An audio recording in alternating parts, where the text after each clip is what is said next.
And we're back with map 3 of Africa Blue versus Rogue, which is the final map because of course Rogue won 3-0, but spoilers. Okay, so start with composition as always. We have a 3-2 on the side of Africa Blue because 3 tanks, right? So they're going for this Roadhog to get some picks potentially. They're choosing to go with Winston with the main tank. That makes for a double dive composition with the Genji, right? So you have double dive, you have the Zarya that can bubble the Winston when he's jumping in. Now I'm not sure the Roadhog really fits here.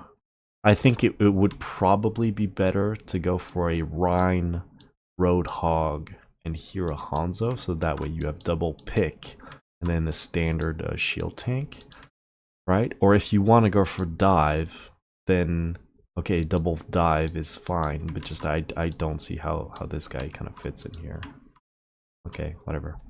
On the side of Rogue, 2-2, but the interesting here is Vic on the Junkrat.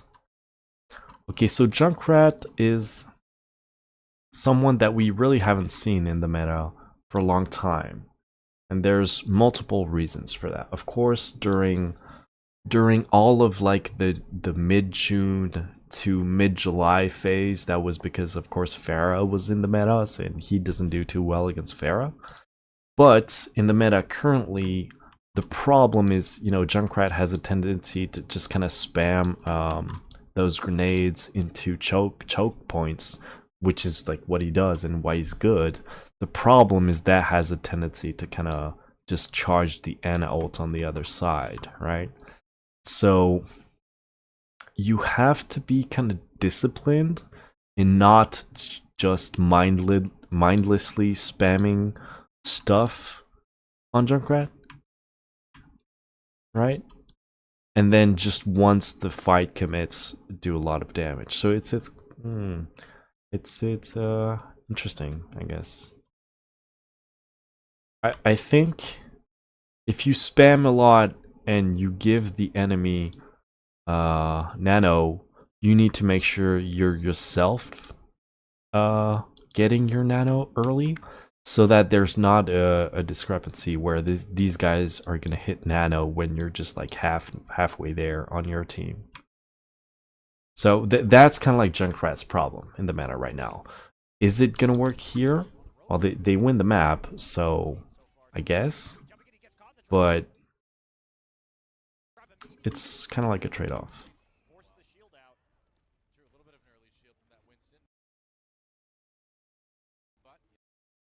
Where's Unko here? Okay, we saw Lunatic High. They used Mei, and they would put the Ana over there on the high ground where Widows usually snipe in solo queue. So they put the Ana over there. I'm not sure where Unko is here. But overall, they're just holding this high ground, and they're looking so that if the team goes this way, you can rotate and hold the choke over there. And if they go through this way, try to get the high ground, you can maybe engage onto them or follow them on the bridge and then try to see what you can do. Okay, so Genji's here, but he's alone. I think we saw Unko there. So this was before the start. I went back a bit too far. Okay, so he dashes in to make sure he goes in. He's in there. And we see... Okay, this is where Unko is. So he's not quite on the high ground that's behind. He's on this kind of tiny ledge that's underneath, where you can jump here and then onto this, and then you have access to this ledge he's on, which is a good position because you have a good line of sight to shoot at the enemy, but also a good line of sight to grenade or just heal your team. But remember, these guys have double dive, so you need to be careful where you're positioning. And he's playing within his team now, right? So this is great understanding, right? He sees the enemy composition. He sees, oh, they have a Genji, they have a Winston. I need to be careful. So instead of being on this ledge right here, he jumps down and he plays within his team. So that if they want to dive him, they have to dive into the entire enemy team, where they're going to take a lot of damage by the Junkrat and they can get flashbanged by the McCree. So that's good understanding of where to position as a support. But they didn't really see the Genji here, though.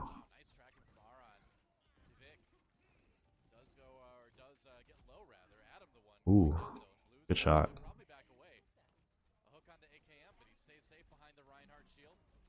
See, he's kind of spamming here into the choke, and that's the problem versus the Ana and also versus a Zarya. They can, you know, you're just feeding into Ana's ult charge and feeding Ana's ult and Zarya's just energy charge.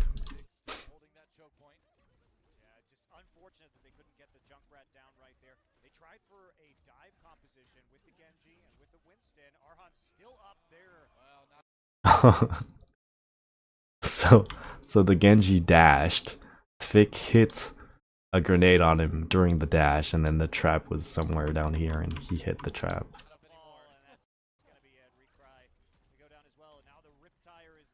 Now Junkrat is great, like literally great at taking down shields, right?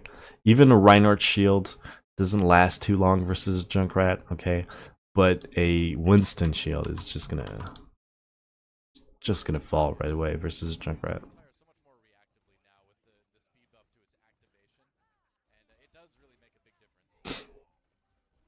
Still AKM on the McCree.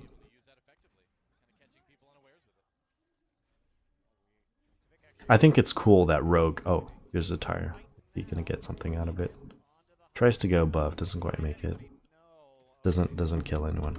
Okay, I think it's cool that Rogue is not over-focusing on the Reaper and Beyblade strats. They're kind of proving that you can have success without just doing nothing but that. Which, yeah, it's cool. Okay, there's the Deadeye. With the nano boost. Gotta be careful about the Genji reflect. He shoots early just for damage, I guess.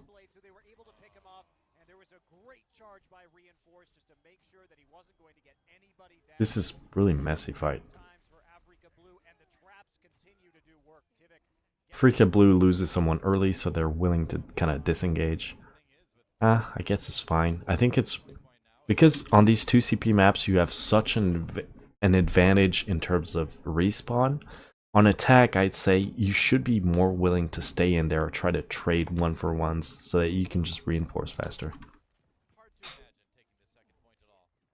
But I don't know, maybe they just don't want to do this. So they jump in. So they've been pretty much saving ults, doing dry pushes. So they jump in, Primal Rage.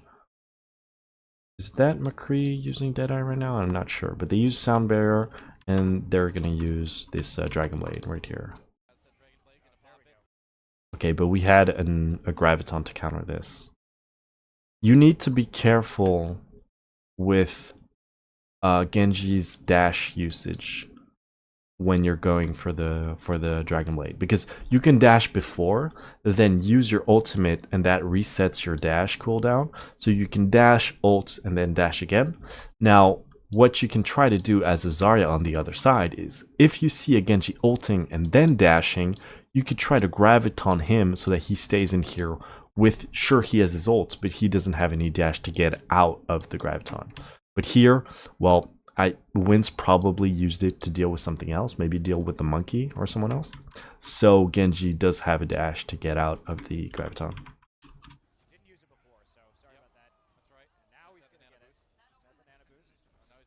But they're still able to clean up. Tvik is really just landing some crazy grenades on this, on our hands Genji right now, which is really hard to do. Like Junkrat, just spamming mindlessly in a choke is probably the easiest thing that you can do in Overwatch, right? But there's like this ceiling or like this cap, and to get above it is really hard, and that's why Junkrats is really hard to play at high level, because it's all about landing those projectiles on moving targets, right? And it's not like Pharah where the projectile just goes straight. You know, it has like a curve to it. It's really hard to do. From distance now, get some more damage in. Alright. We'll see if they can set anything up with the Recry died immediately right there. We didn't even see that on the screen, but another death courtesy of Tavik. The thing is, if you just get unlucky and you don't dodge like 2 or 3 grenades, you can die so fast. So Arhan's in the back line.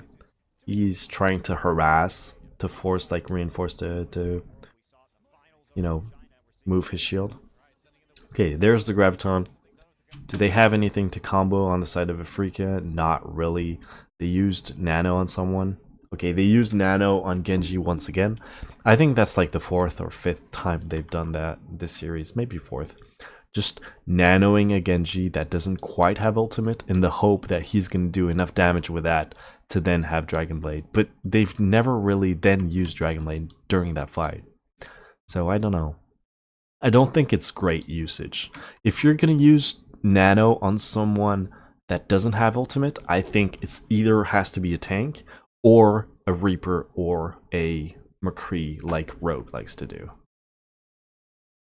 And by the way, they did Nano AKM here for this push.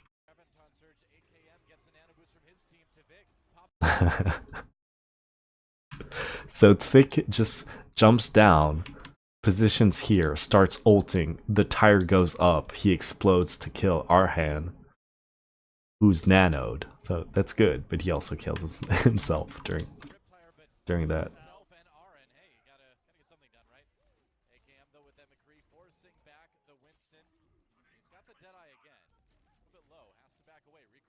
Are they just gonna give up the first point here?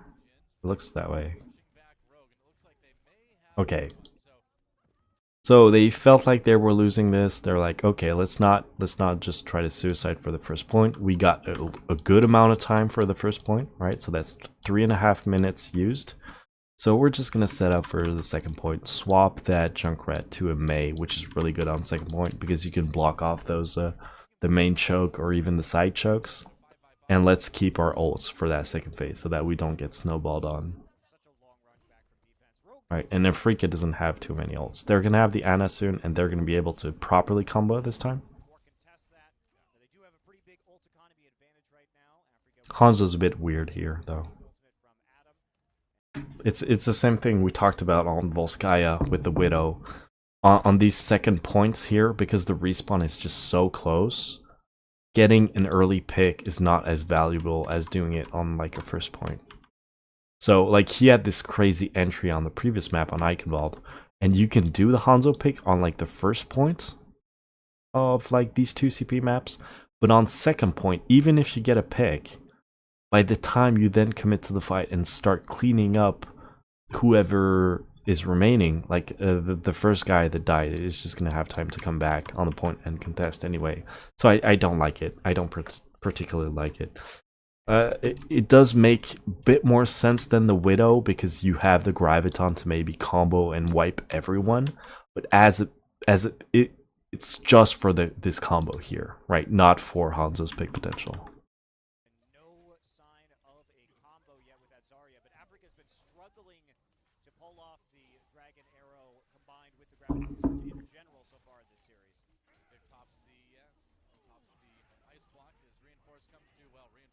The Mei is also really good at just stalling the point, of course. Not just holding the choke. So Afrika Blue goes for the combo. They get a Dragon Strike, but they use it kind of like as a zoning tool for now. Not really having the Graviton yet. And they're not able to clean up. See, this is what I'm talking about. Like, you use the Nano on the Genji, you use the Dragon, you get kills, that's fine, but like right here, they're still able to reinforce. Like this Mei on Tvik is going to be able to get on the point and stall, right? It's like they're getting kills, you feel like you're doing good, but you see this? This is not, they got a third, right? But it's getting contested, so you need to wipe everyone. And this is what yeah.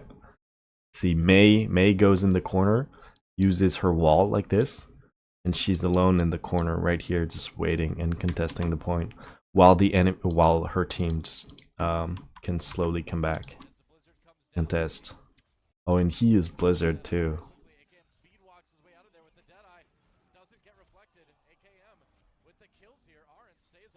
Okay, now we see the Diva swaps, we see the Winston swaps. So despite winning the fight, on these second points, that's not enough to actually, you know, win the entire point.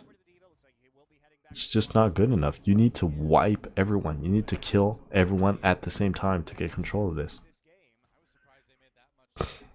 And so at this point, like, you need to just save your ult, save, to go for this big massive combo at the end.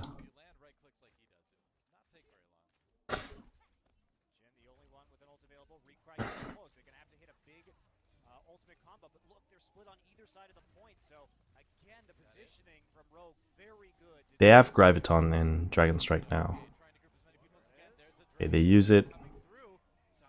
Okay, the May's in there, but the May can always Ice Cube to avoid all this damage. Not only is the Ice Cube a heal, it's also an invulnerability during that time. So if you time it right, like, the May's not going to take any damage during this. And another Blizzard on the point.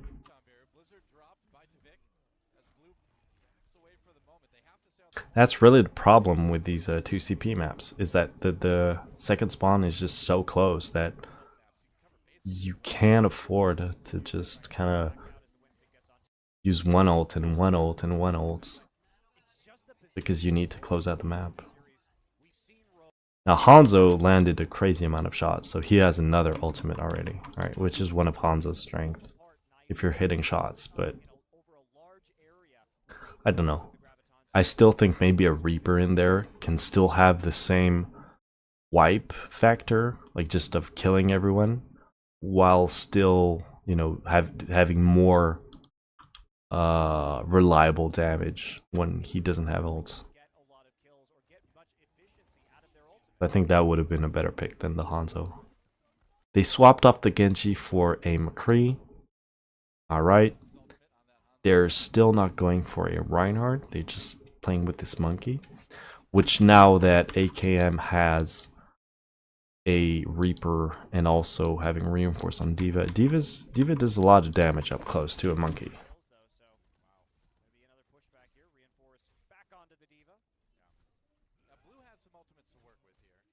Now this swap to Diva, I'm not going to talk too much about it, because I think it's just like a stall swap, right?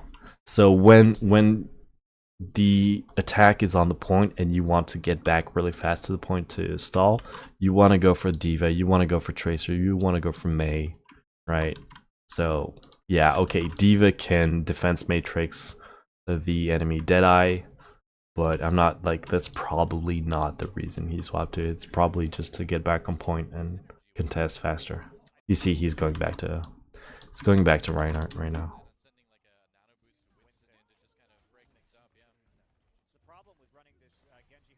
Now, I didn't talk too much about Wins going for the monkey here. I think once they swap to Hanzo, that's actually a pretty good pick to be aggressive and try to go contest him, so that he can't just stand there and wreck your team all the time. But it's the same thing as before, like, you're sacrificing your graviton, basically.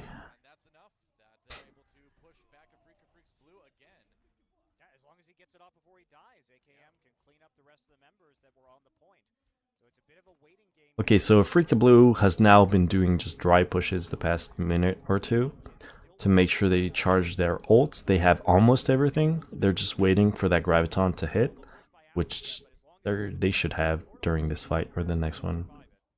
But at best, they're gonna finish this in overtime, I'd say. Okay, they're going for it. Nano on the McCree this time. Rogue responds with a sound barrier of their own. And there's also a dragon that got thrown in there. I'm not sure where. We don't have good vision of that. Okay, just here. Okay, so he's zoning dragon over here to kind of wipe everyone who's in this kind of part of the map. AKM has Blossom though. He doesn't have a Zarya shield, so he can get stunned by the McCree if he goes in. Vic gets back on point to stall.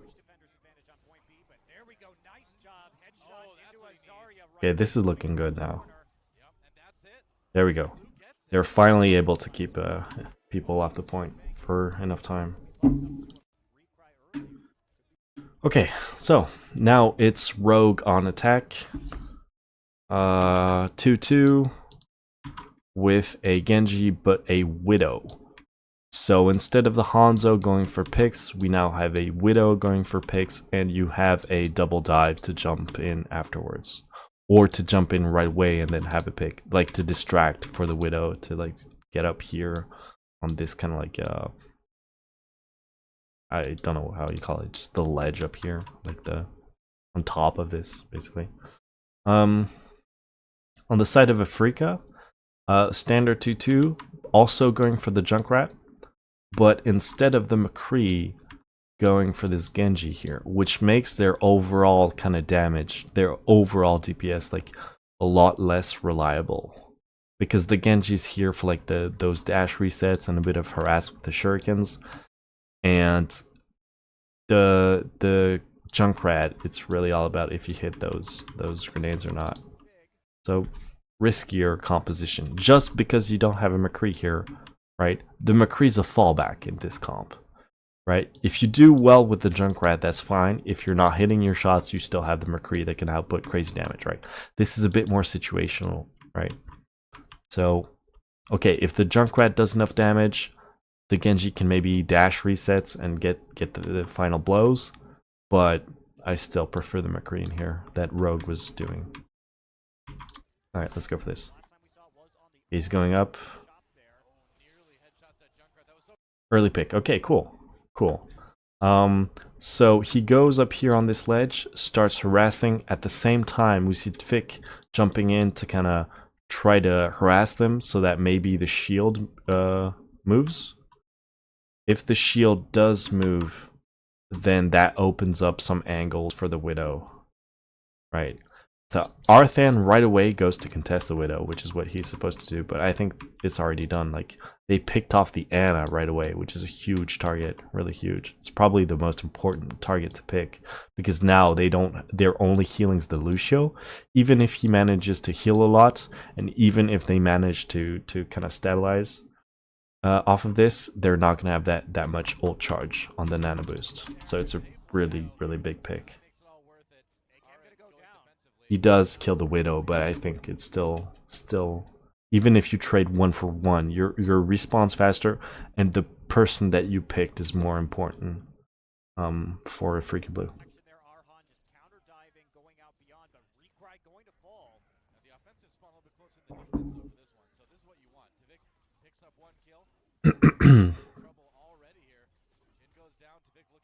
Yeah, Genjis can be really hard to deal with for Reinhardts if they're like above or behind you. You have to kind of like move your shield around, but you're then exposing yourself to like potentially other damage sources. Okay, so they just cap this right off the bat. Okay, so you see AKM, he goes on the Widow, gets one early pick, dies, instantly swaps. And that's how you're supposed to use Widow, right? Get an early pick. You did your job, you got the pick. Okay, swap to something that's going to be more useful for the next push. So that's first point. They won pretty convincingly. They're probably going to be able to snowball this because they're going to have Nano Blade now. They could potentially wait for the Graviton, but since you have 0 ults on the other side, I think it's better to just go right away for this. And he's even trying to chase before. Okay, he doesn't wait for Nano. Okay, that's interesting. You could just wait for your whole team and go for Nano Blade and try to kill everyone. Or what it seems like they're doing, Tvik is like, no, I'm just gonna blade right away to get the pick on the Ana again, which is once again a very valuable pick, and we're still gonna have the Reaper to nano even if he doesn't have ult once we get on the point. Pretty kind of split decision. Just okay, let's go for this, and we still have a fallback option.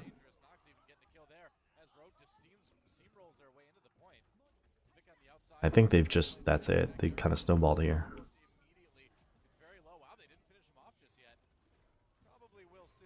Yep, that's it. Yeah, really strong attack. When you get that first point right away, you have ult advantage, so you should try to force the fight right away on the second point, because the enemies aren't going to have any kind of ults, right? However, now the series is 2-2, so it's all about the time bank. I think Afrika Blue got the second point in overtime, so it gave them 1 extra minute, and same for Rogue. So it's 2-2, but Rogue has like a huge time bank, whereas there's like pretty much nothing here on the side of Afrika Blue. Oh, I didn't talk about comps. So Afrika Blue is back on offense. They're going for something strange here.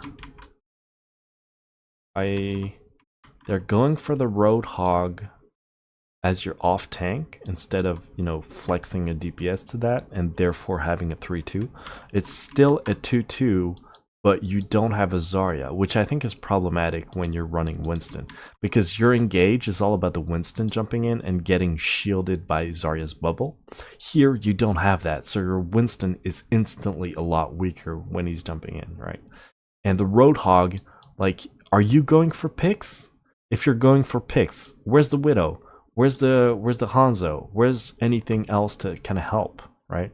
If you're going for double dive, then why are you picking the Roadhog, right? You should have a Zarya here, right? That way your Monkey can jump in, the Genji can jump in, right? So a bit of inconsistency in their composition right here on the side of Afrika Blue, I feel. Yeah, I'm not sure about that. Okay, Rogue, same structure, 2-2 standard, going for AKM on McCree. They add the Roadhog in here to make it a 3-2. Roadhog, of course, is kind of like a hybrid tanky DPS kind of character. He has a lot of HP, but he doesn't have any kind of shield, any kind of bubble or anything, really. He just takes damage, gets poked, and then gets healed by the Ana, so you can build your ult charge, your Ana ult really fast. And he has his hook, of course, which on attack is good for getting picks. On defense, I'm not sure picks mean a whole lot of sense, but it is another tool, another single target CC to kind of control enemy flankers. So I guess it's alright here. That way you can control flankers with flashbang or with your hook, and also with sleep, even though that's a bit harder to land.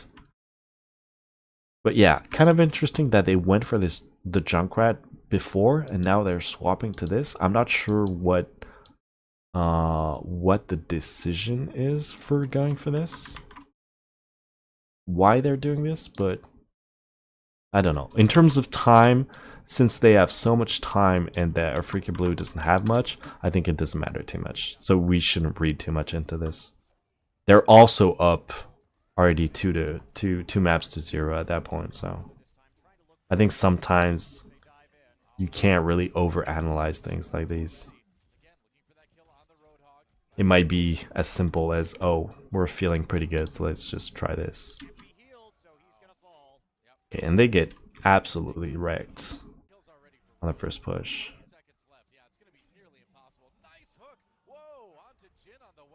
Yeah, your hook on defense is great for you know, chasing and then kind of staggering the attack a bit more. That's a full wipe for Afrika Blue. It's already no more time remaining. 10 seconds to get on the point. They need to go. They need to go right now.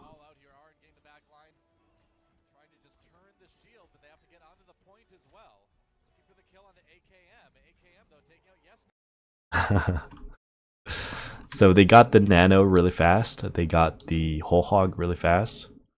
Or shatter as well. So they can just use all that on the point, and you don't have a single ult yet on the side of a freak blue. So I think that's it. Yeah, that Reaper's not getting away. Okay, that's it. So that's it. So now all Rogue has to do is just capture first point, and they have 7 minutes to do so. So it's pretty much game for them. On defense, back to a bit more standard 2-2. Put a Mei in there and a McCree. Okay. Rogue is going for a double dive comp. Okay, so Genji, Monkey with the Zarya here, right? So this comp is way better. You know, just because you have the Zarya here, it makes way more sense than the comp that Afrika had on the previous attack.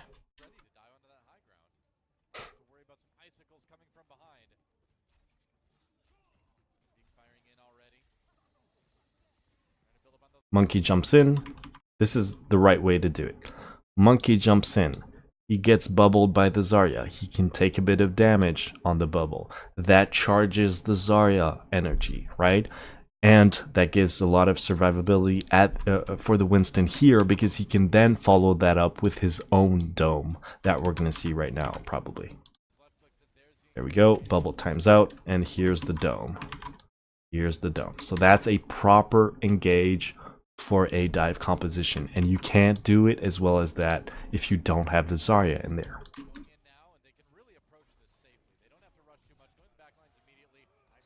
Okay, Tvik still gets picked off. During that time, AKM went on the left. Okay, they still lose. They still lose. Now, it doesn't matter too much because they just have so much time. So they can afford to lose 3, 4, 5 pushes and just charge ults. And then when you have 6 ults, to win those pushes, a Freak is going to have to use some ults. And then eventually Rogue is going to have ult advantage, and you can just close out the game. So really in this situation, what's important is to not panic and just take it slow. Just, okay, did you see that? Wait. Okay, so as I was saying, the important thing here is to not panic, just charge ults, and not try to win the fight with only 2 ults when you can just afford to save them and have 6 ults and close out the game there, right? Now, for this engage, why I kind of just cut myself there, or at least stop talking, is because you can clearly see the effect that a proper engage has in a dive comp. The camera was on the Zarya. Okay, look at her energy. She has 41 energy out of 100. Okay, 41. Let's look at that number. Okay, it goes down because it's just constantly ticking down. That's just how Zarya works. The Monkey jumps in. He barely gets a shield on him, right? Right here, that's the indicator. You just have to press E to give him the shield. Here, and bam. 86. So that's plus 50 energy charge. That means your shield that you put on the Monkey just tanked 200 damage for him. The Monkey's gonna have his bubble, his own bubble afterwards, and you're charged as a Zarya. So now any damage you're gonna do is gonna be like way more increased because of this energy. That's how you're supposed to engage in a dive comp. You synchronize the Monkey and the Genji jumping in on the same target, and you use the bubble on the Monkey. It's perfectly done.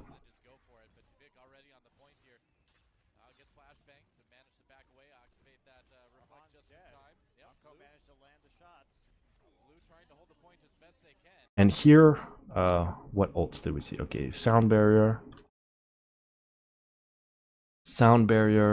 and nano boost. Okay, nano boost on the Rhine, and sound barrier to defend this push.